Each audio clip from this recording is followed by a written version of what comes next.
Bien, muy buenas tardes, queridos amigos y compañeros. Lo primero es que voy a disculparme, bueno, aunque no es voluntario, por mi voz, que a lo largo de la charla puede fallar, ya que tengo un pequeño catarro, y eso pues es imprevisible. El tema de hoy, como todos sabéis, es el tratamiento de la hipercolesterolemia familiar homocigótica. Enfermedad muy grave, ya que sin tratamiento pues prácticamente es mortal en todos los casos y de forma precoz. Comenzaremos con este esquema, que es un esquema del documento de consenso de la SEA, publicado en nuestra revista en el año 2015, y que todo aquel que tenga interés y no lo haya leído o no lo recuerde bien, pues ahí puede revisar pues prácticamente todo lo que vamos a decir, aunque digamos que las novedades será nuestra experiencia y ya la experiencia que ha surgido desde 2015 hasta ahora sobre la lomitapida. En primer lugar, debemos plantearnos los objetivos en el tratamiento. Es una enfermedad, como todos sabéis, que consiste en el aumento de las LDL colesterol, y por tanto el objetivo lo tenemos que establecer sobre el LDL colesterol. Según la Sociedad Europea de Cardiología y la Sociedad Europea de Aterosclerosis, pues en su consenso de 2011, pues dejan claro que el objetivo podría ser, cuando está muy elevado, podría ser la dislipemia familiar, pues una LDL menor de 100, algo parecido establecen los americanos en su consenso, diciendo que estatinas de alto nivel y al menos disminuir el LDL un 50%. Pero es en realidad ya dedicado a este caso, hipercolesterolemia familiar homocigótica, cuando la europea y después la española de aterosclerosis pues establecen unos objetivos que consideramos muy adecuados. Y estos objetivos son una LDL en sujetos jóvenes por debajo de 130, y en adultos, pues en todos al menos por debajo de 115, si tienen algún otro factor de riesgo por debajo de 100, y si obviamente tienen enfermedad cardiovascular o ya diabetes establecida, pues por debajo de 70. Claro, son unos objetivos que todos me dirán que son muy difíciles de conseguir, y yo les digo que sí, que en realidad hasta ahora han sido muy difíciles de conseguir, pero son los objetivos ideales. ¿Y cómo los vamos a conseguir? Pues el tratamiento debe ser siempre precoz e intensivo. Debe hacerlo expertos, gente que conozca esta entidad, que tenga experiencia con estos pacientes y fundamentalmente en las unidades de lípidos y riesgo vascular de nuestra sociedad. Es importante, como en todos los casos de alteraciones metabólicas, modificaciones del estilo de vida. Una dieta saludable, baja en grasa total, baja en grasas saturadas, baja en colesterol y alta en esteroles vegetales. Obviamente el no fumar, que es fundamental en todos los casos, pero en estos de altísimo riesgo, como ya vieron en la sesión anterior, y actividad física moderada, siempre pues teniendo en cuenta las posibilidades de afectación cardíaca o vascular. Y finalmente pues el control de los factores de riesgo cardiovascular asociados. Como esta enfermedad es una enfermedad monogénica ya desde el nacimiento, pues en los primeros años no suele haber otros factores de riesgo cardiovascular asociados, pero puede haberlos, y si los hay, siempre hay que corregirlos. Los principales factores de riesgo en el paciente con esta alteración son la edad, en el hombre mayor de 30 años y en la mujer mayor de 45, obviamente fumadores, si tienen el colesterol HDL bajo, por debajo de 40, si son hipertensos, bien con cifras que se establece la hipertensión, o sujetos que llevan tratamiento hipotensor, si son diabéticos, también si tienen una LPA elevada, y dentro de la misma enfermedad pues son las mutaciones del receptor nulas, receptor a un alelo negativo o nulo. Y obviamente algunos polimorfismos de otras apoproteínas, y la obesidad. Debemos considerarlo todo como factores agravantes de esta situación. Y ya pasando al tratamiento farmacológico que necesitan todos los pacientes, y además de una forma precoz, tenemos que establecer primero, como prácticamente en todas las hipercolesterolemias, el tratamiento con estatinas. dando la dosis máxima necesaria y tolerada. Ya sabemos que la no tolerancia habitualmente es por mialgia, radiomiolisis, alteraciones hepáticas, pero esto todos los expertos en dislipemia sabemos que no es frecuente y por lo tanto la mayoría de los pacientes toleran dosis altas de una forma habitual. El objetivo es dar las más potentes, la dosis máxima tolerada, pues es posible, atorva 80 y rosuvastatina 40, y con ello podemos conseguir una disminución del colesterol LDL que oscila entre un 10 y un 25%, todo dependiendo, en todos los casos de los fármacos, vamos a decir, haciendo una excepción que luego hablaré, va a depender que sea receptor nulo o defectuoso. Por lo tanto, es un descenso muy moderadito, pero bueno, siempre cualquier descenso, como veremos, es acumulativo y es importante. En los casos de heterocigotos, pues con estatinas conseguimos descensos aproximadamente de un 50%. En segundo lugar sería la asociación siempre, en todos los casos, de ezetimiba o resinas, o en algunos casos ambas medicación. La combinación de estatina-ezetimiba lleva una reducción de un 25 a 30%. Sabemos que en los heterocigotos esto es la asociación con estatinas de un 60 a 70%, y con las resinas algo similar. Por lo tanto, vemos que bueno, las estatinas que van a inhibir la síntesis de colesterol intracelular y la ezetimiba o resinas que van a impedir la absorción de colesterol o de ácidos biliares, pues van a ser la combinación pues importante en el tratamiento de todas estas enfermedades. Pero con ello conseguimos muy poco descenso del colesterol LDL.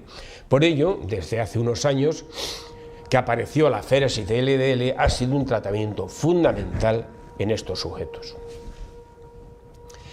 La féresis de LDL se pueden utilizar diversos métodos, vienen aquí, la inmunoabsorción, el DALI, el HELP, el DSA.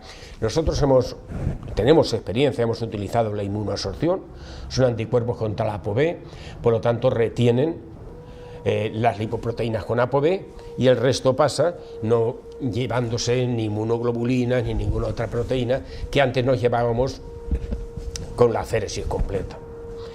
Y con ello conseguimos, como vemos aquí en este esquema, pues descenso del colesterol LDL, pues aproximadamente una media de un 65%. Es similar para todos los métodos, es decir, unos métodos tienen mejor o peor tolerancia, pero prácticamente todos consiguen los mismos descensos de LDL. También es interesante que vamos a disminuir la LPA, al fin y al cabo una lipoproteína con ApoB, aparte de la ApoA pequeña, y también hay descenso del fibrinógeno, que puede ser un factor cuando está aumentado, pues también de riesgo vascular. En nuestra experiencia, estos son datos nuestros, con la féresis que puede hacerse semanal o quincenal, pues el efecto sobre los lípidos plasmáticos, como vemos, pues sobre las LDL prácticamente un 70%. Y bueno, dependiendo de los casos, como ya he dicho, el tipo de mutación del receptor o otras mutaciones, la ApoB, etcétera, podemos obtener descensos entre un 50 y un 70% del colesterol LDL. Es verdad que también desciende discretamente las HDL, los triglicéridos, muy importante la LPA, y por lo tanto vemos que es un tratamiento muy efectivo en estos pacientes. Vemos, este es un caso de un paciente que tenía una LDL colesterol basal de 829, ya se le había hecho un triple bypass coronario, es uno de los pacientes que lo comentaré con más detenimiento. Pero vemos aquí cuando los ponemos a una féresis de LDL por inmunoabsorción, como he dicho, pues estos picos y valles. El pico representa cuando entra en aféresis y la punta inferior cuando sale de aféresis. En este caso entra con un colesterol LDL de 150, 160, 170 y sale con un colesterol alrededor de 50, 60. Lo que es importante recordar, lo que hemos llamado LDL interaféresis, que podría ser la media en ese periodo de interaféresis. En este caso era 128. Esto se calcula desde hace años, ya fue establecido en este artículo del American Journal of Cardiology, con esta fórmula, que es una fórmula muy sencilla, donde interviene el colesterol mínimo más una constante que multiplica la resta del colesterol máximo y el mínimo, es decir, la preaféresis y posaféresis. Esta constante se ha establecido, como vemos aquí, 0,65 para los homocigotos y 0,71 para los heterocigotos. Algunos utilizan la misma cifra de 0,65 para todos.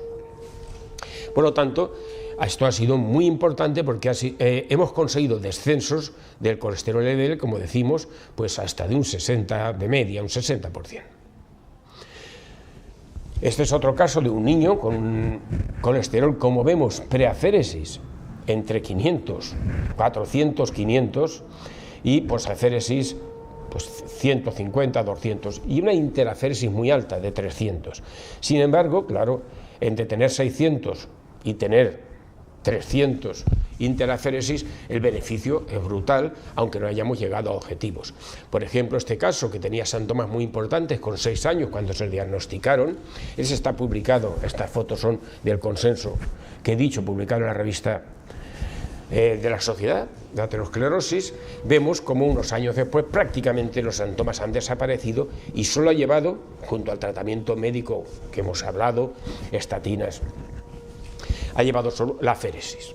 Por lo tanto, bueno, pues igual que desaparecen síntomas, pues puede desaparecer o mejorar y no evolucionar las placas arteriales.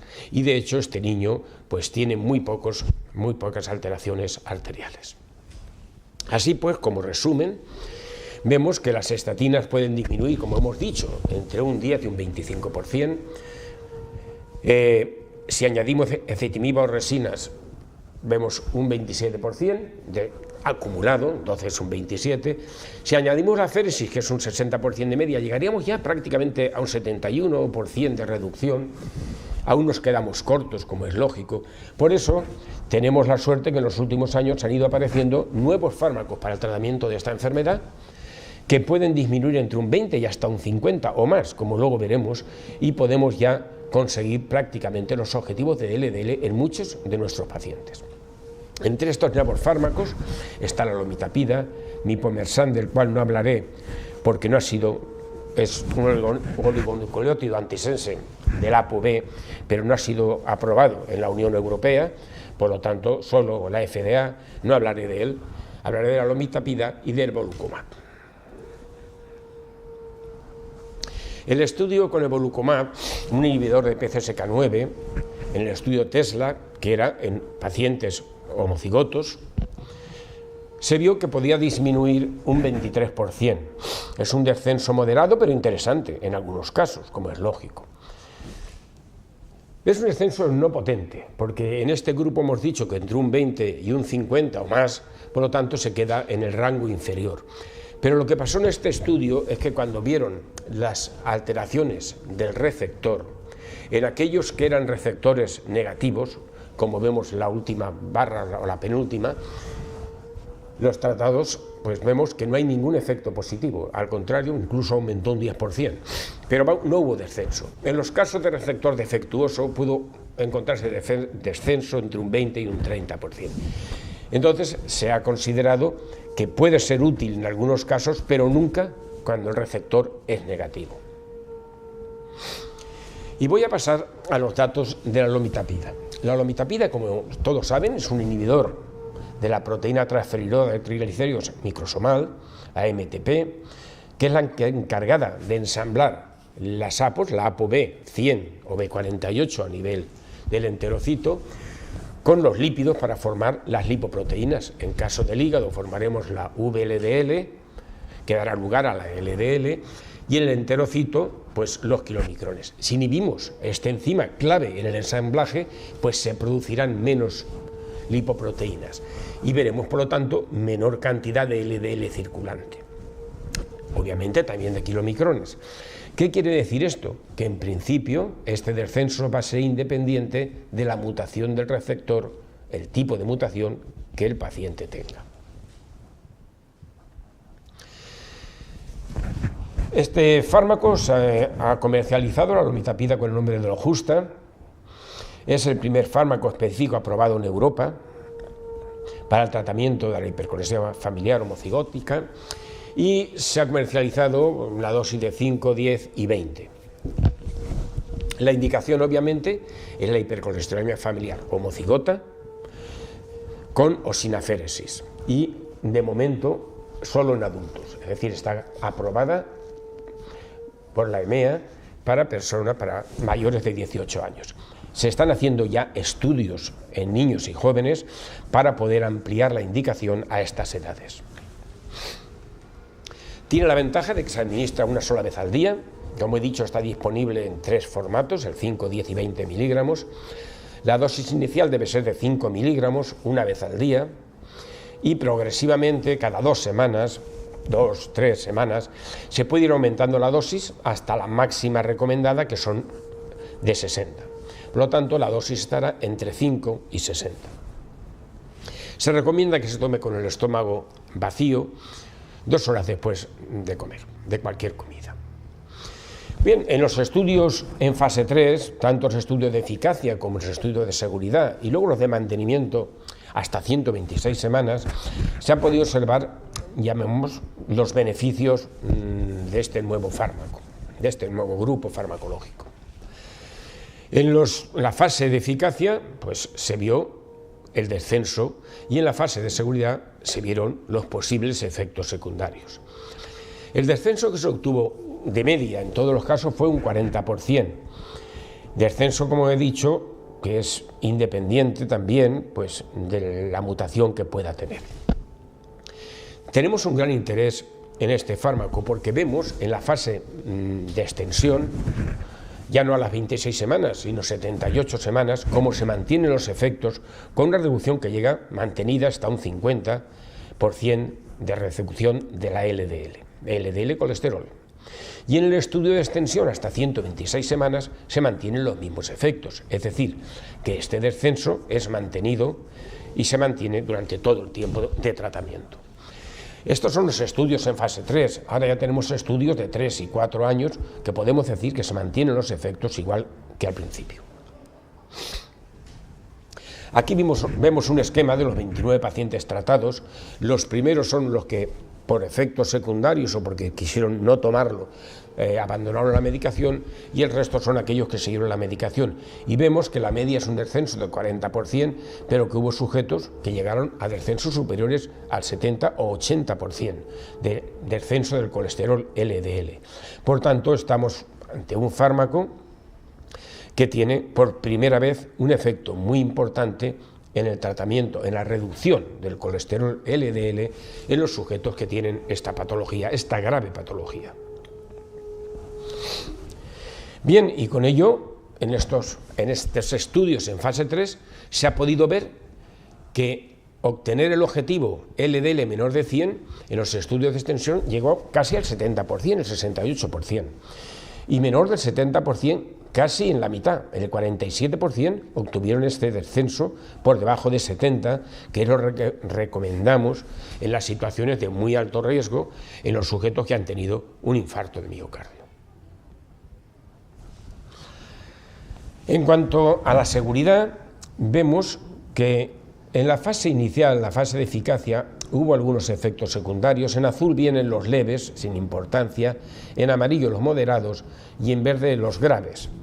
Los graves son pocos, como estamos viendo, y en la fase de extensión se muestra que aquellos efectos que aparecen en las primeras tomas, en las primeras fases del tratamiento, si se mantiene, desaparecen. Es un efecto importante el que disminuyen o prácticamente desaparecen. Estos efectos secundarios están relacionados con los efectos del fármaco, sobre todo a nivel intestinal.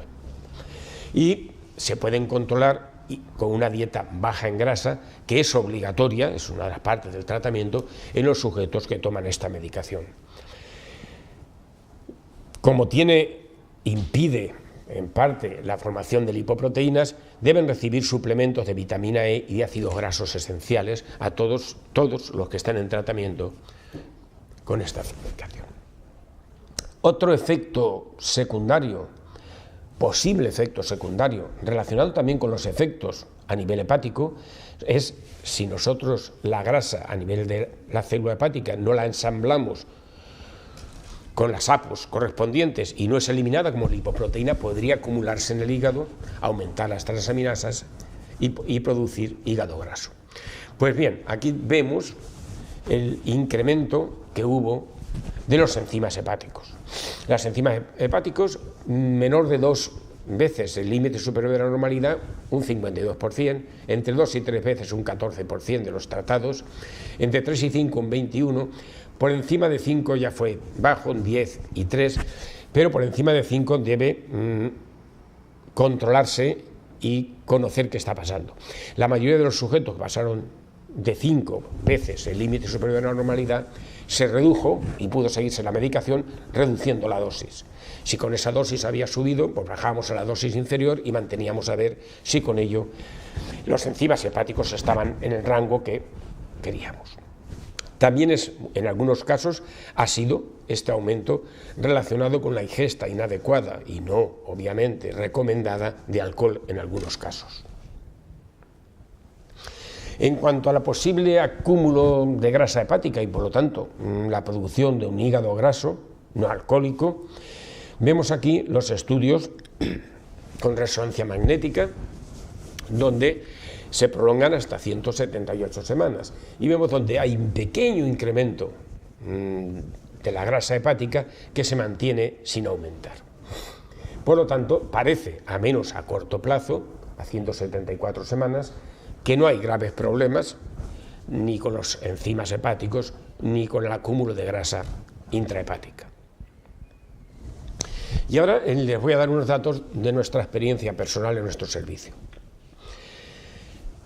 Vimos a 2 pacientes con esta mutación, en homocigosis, naturalmente, cuyos padres eran heterocigotos, la madre vivía con un colesterol total de 300, el padre había muerto a los 37 años de un infarto agudo de miocardio, con un colesterol de 400 miligramos de cilitro, y los 2 hermanos, que no eran gemelos, se llevaban 2 años de edad, heredaron la hipercolesterolemia en homocigosis. El mayor, 46 años, se descubrió a los 8 años de edad, con un colesterol de 800 miligramos de cilitro, tuvo la mala fortuna de desarrollar una glomerulonefritis mesangial tipo IgA que requirió un trasplante renal a los 24 años, que fue rechazado, se le volvió a hacer un trasplante a los 27 que toleró y mantiene, y tenía una placa de ateroma en la arteria renal del riñón funcionante. A los 40 años hizo un infarto de miocardio, donde realizaron un triple bypass, detectaron placas carotídeas, un aneurisma de aorta abdominal y estenosis de la arteria renal. Con el infarto es cuando lo recibimos en nuestro servicio. El paciente lo tratamos con atorvastatina 80, ecetrol, llevaban lodipino, llevaba un inmunosupresor, el CELPEP, por el trasplante renal, llevaba sintrón y llevaba aspirina, acetilsalicílico, dosis bajas. Su hermano, como he dicho, 2 años menor, se descubrió a los 6 años de edad, con un colesterol basal de 867. A los 37 años tuvo también un infarto, se le realizó también un triple bypass. A los 37 años, unos meses después, por una estenosis carotidia derecha, se hizo una endoarterectomía y lo teníamos tratado cuando llegó con su hermano, llegaron juntos a nuestro servicio, enviados para someterlos a programa de aféresis. Se trató con rosuvastatina 40, ecetrol 10 y amlodipino 5 y clopidogrel. Estos 2 pacientes fueron sometidos a aféresis, como vemos aquí el primero de ellos. Vemos la aféresis, como ya he explicado antes, los picos altos es el colesterol LDL pre-aféresis y el bajo es post-aféresis. Por lo tanto, lo mantuvimos, como ven aquí, desde 2013 a 2015, con aféresis continuas, y posteriormente manteniendo una LDL intraaféresis de 118 y posteriormente tuvimos la suerte de poder iniciar tratamiento con lomitapida. Este paciente respondió muy bien, como ven, con 5 miligramos ya teníamos una preaféresis que estaba por debajo de 100 y por debajo de 90 en muchas ocasiones, y posaféresis de 30 a 40.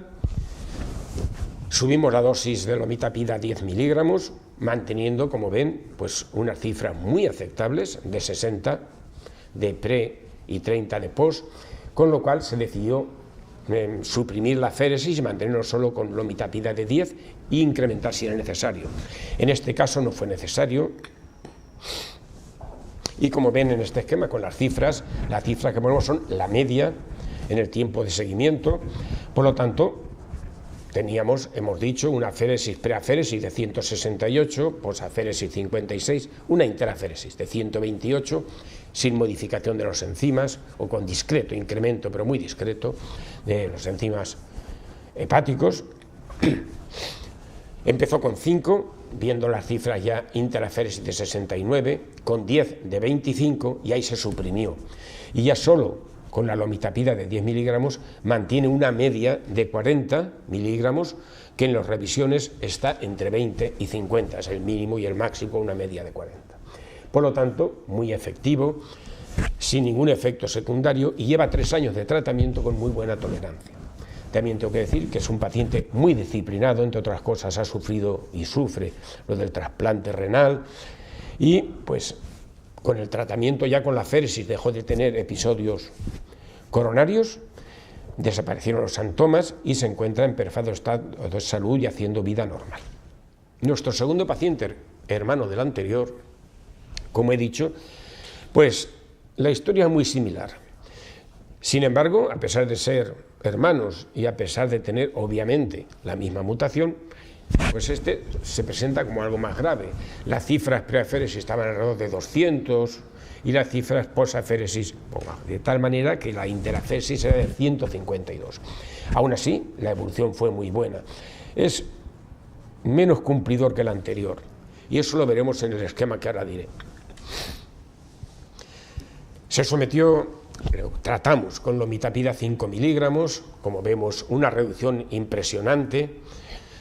Con lomitapida de 10 parece que empeoraba, pero luego supimos que era mal cumplimentador, subimos a 20, se subió a 30, conseguimos que fuera ya cumplimentador y vemos muy similar al anterior. Este paciente empezó con 5 miligramos de lomitapida, con una interaféresis de 117, con 10 de 93, con 20 de 82, 30 71. Allí pasamos la aféresis a cada 3 semanas y se mantenía igual, 72 de interaféresis, con lo cual pudimos subir a lomitapida 40 y suprimir la aféresis. Y en este caso pues se mantiene con estas cifras, como el anterior, vemos cifras aproximadamente de media de 72 y en estos momentos, como digo, está ya sin aféresis. Con lo cual, pues vemos algo que era impensable hasta hace muy pocos años. Este es el esquema de los dos pacientes para ver lo que hemos dicho. El primero está la LDL, preaféresis, posaféresis y vemos también la interaféresis. Como un paciente se queda con 40 y el otro se queda por debajo de 70, con 60 sin aféresis de LDL. Pero bueno, esta es nuestra experiencia, que ambos pacientes llevan más de 3 años con muy buena tolerancia. El segundo paciente, que es un poco más indisciplinado, de vez en cuando ha tenido un episodio de dolor abdominal y de diarrea, siempre por incumplimiento dietético, pero que ha sido corregido rápidamente en cuanto ha vuelto a su dieta recomendada, dieta por debajo del 20% de las calorías en forma de grasa. Y bueno, para que no sea solo nuestra experiencia, esta es la experiencia de los italianos que han hecho un consorcio y donde ven 15 pacientes tratados durante 3 años, está publicado en 2017. De ellos, de los 15, 10 eran mutaciones del receptor, como todos saben, lo más frecuente, y 5 era la autosómica recesiva. En ellos, pues estaban tratados un 25% con estatinas, un 56% estatina y ezetimiba y un 66%, es decir, 10 pacientes de los 15 con aféresis. A todos se les dio lomitapida con una media de 19 miligramos, entre 5 y 60, de unos pacientes a 8, y ha durado, como digo, 3 años el seguimiento. Aquí vemos de forma aislada a los 15 pacientes las cifras de LDL que se consiguió con el tratamiento de lomitapida, entre 5 y 60 miligramos, una media, como he dicho, de 19. La media de la LDL fue de 68 miligramos, es decir, por debajo de 70, lo cual es la media, más o menos 24. En la imagen de la izquierda vemos aquellos con alteración del receptor, están marcados con flechas las cifras, y vemos los descensos, que son espectaculares. Van de F54 hasta 94 de descenso, 94% de descenso del colesterol LDL. A la derecha tenemos las mutaciones del receptor y la autosómica recesiva, tanto receptor nulo como defectuoso. El receptor defectuoso responde mejor, casi descenso del 70%, receptor nulo un 60%, pero sin diferencias significativas entre ellos, por lo tanto es efectivo en todos los casos.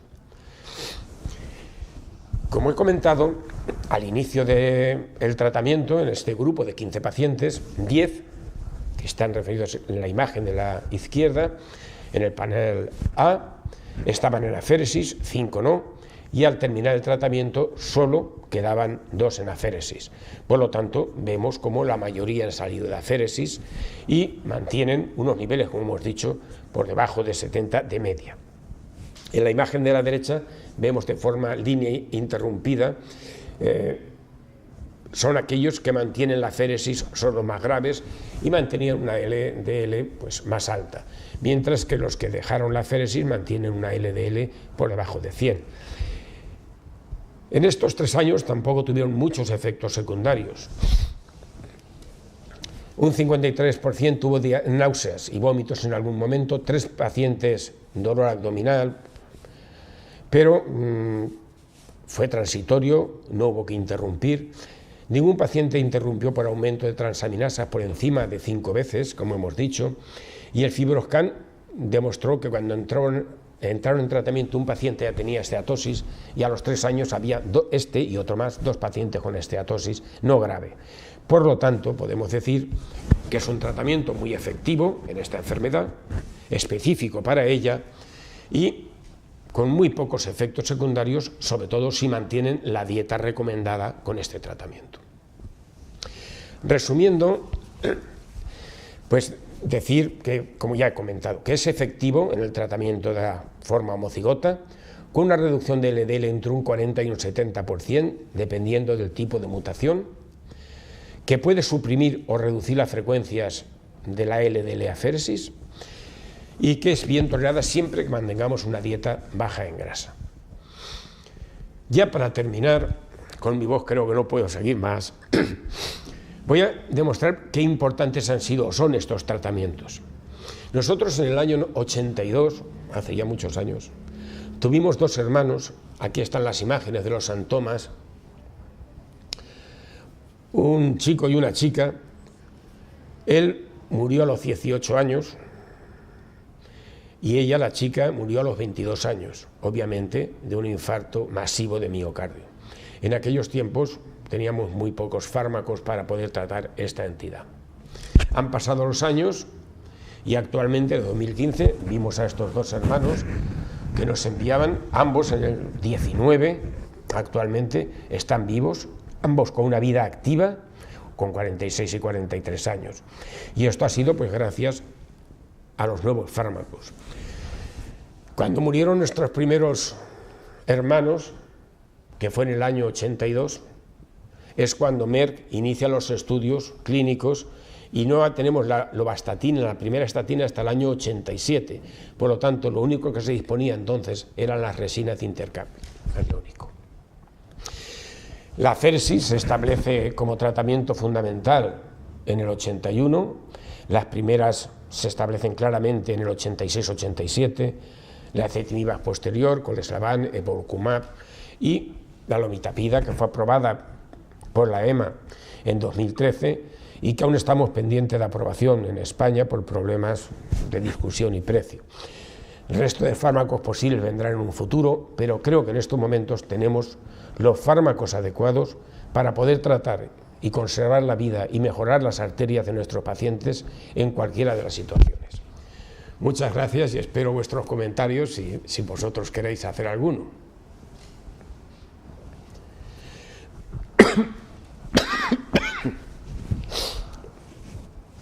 Voy a abrir el correo.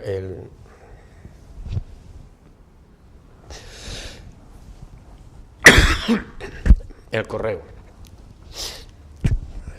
Lo tengo aquí. Ya no podía más, tenía 3 más, pero era imposible. No sé si está activo, pero si no, voy al inicio y lo activo.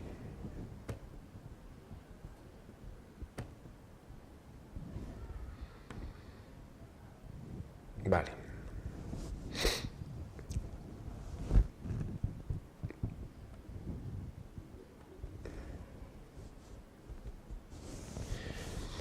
El doctor Valdivieso pregunta qué le sucede a los triglicéridos.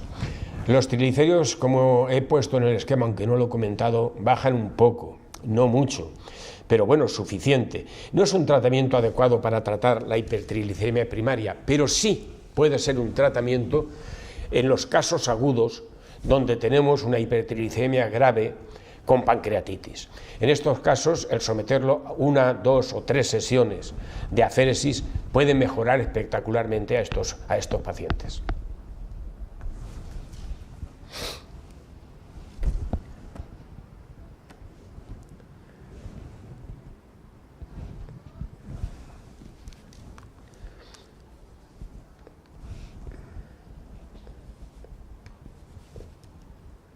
De momento no hemos recibido o no recibimos ninguna más.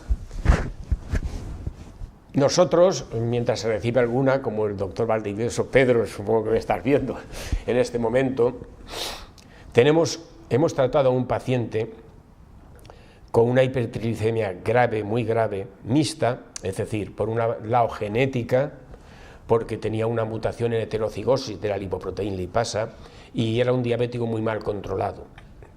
Hizo una neuropatía y una pancreatitis y tuvimos que hacer aféresis, hicimos varias sesiones. En este paciente mantuvimos primero la aféresis de LDL durante 2 o 3 meses, hasta que controlamos también la diabetes, empezó a tener unos triglicéridos más bajos y se mantuvo luego obviamente sin aféresis y con buena evolución.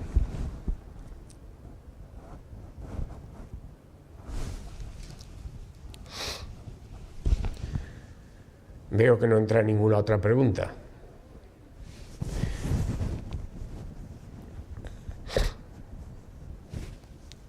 Mientras entran, y por hacer algún comentario del tratamiento con lomitapida,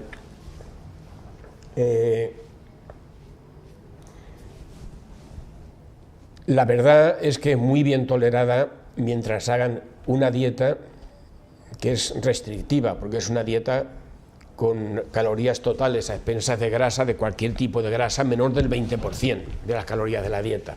Hemos de acostumbrarlos, han de estar con la dietista, hemos de estar encima de ellos acostumbrándolos a esta dieta. Y la verdad es que los pobres, por lo menos, cuando vienen siempre te dicen lo mismo: ¿y cuándo me podré comer una hamburguesa? Y le dices, pues de momento no. Eso es el problema de la dieta. Pero bueno, haciendo ese tipo de dieta, que tampoco es tan difícil, y luego se acostumbran, la verdad es que podemos prolongar la vida de una forma espectacular y bajar los niveles de LDL, como habéis visto, también de una forma increíble hasta hace muy poco para estos pacientes.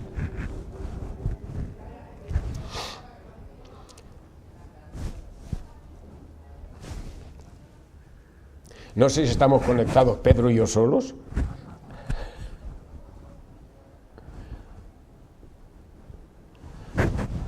Bueno, pues no, si no hay más comentarios,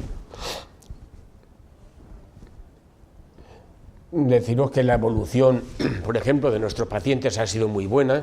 En el hospital distinto al nuestro, que le hicieron el triple bypass y que le hicieron el trasplante de riñón al paciente 1, están muy contentos porque en el seguimiento han visto incluso que la placa de ateroma que tenía en la arteria renal del único riñón funcionante ha disminuido de forma espectacular. Tenían el miedo de que aumentase, produjera una isquemia del riñón, del único riñón, que era el segundo trasplante al pobre, y la verdad que la evolución está siendo muy buena. Y tengo que decir que están haciendo una vida activa los dos, muy importante.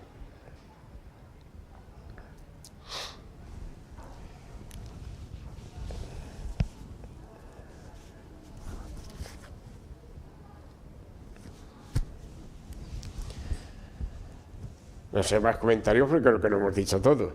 Ya que no he pasado las 3 últimas diapositivas que tenía muy rápido porque en ese momento me estaba ya ahogando con mi catarro. Eran sobre el trasplante hepático. El trasplante hepático, la hiperconexión familiar heterozigota, ha sido, pues digamos, el tratamiento definitivo, era aportar receptores a estos pacientes que no los tienen.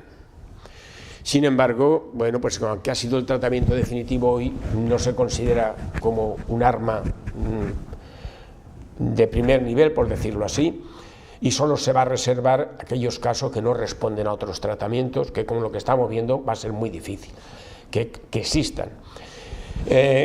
Bueno, en otro lado necesitamos, claro, un donante compatible, necesitamos tratamiento inmunosupresor de por vida, etcétera, etcétera. Por lo tanto, es mucho más fácil pues tratar con estos nuevos fármacos y con todo el arsenal terapéutico que tenemos, y no necesitamos el trasplante, espero que en ningún caso.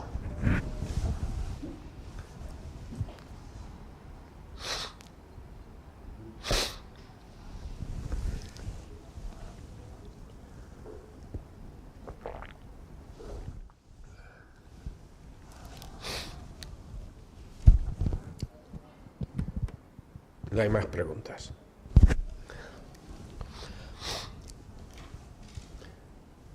Pues como no hay más preguntas, pues despedirme, si no hay ninguna pregunta, despedirme de todos, agradeceros a los que estáis conectados que hayáis estado conmigo esta tarde y deciros que, bueno, todos me conocéis a través de la SEA, conocéis mi correo electrónico, que además os lo han puesto ahora, y quien quiera hacerme alguna pregunta hoy, mañana o pasado, cuando quiera sobre el tema, pues que me la haga, yo le contestaré.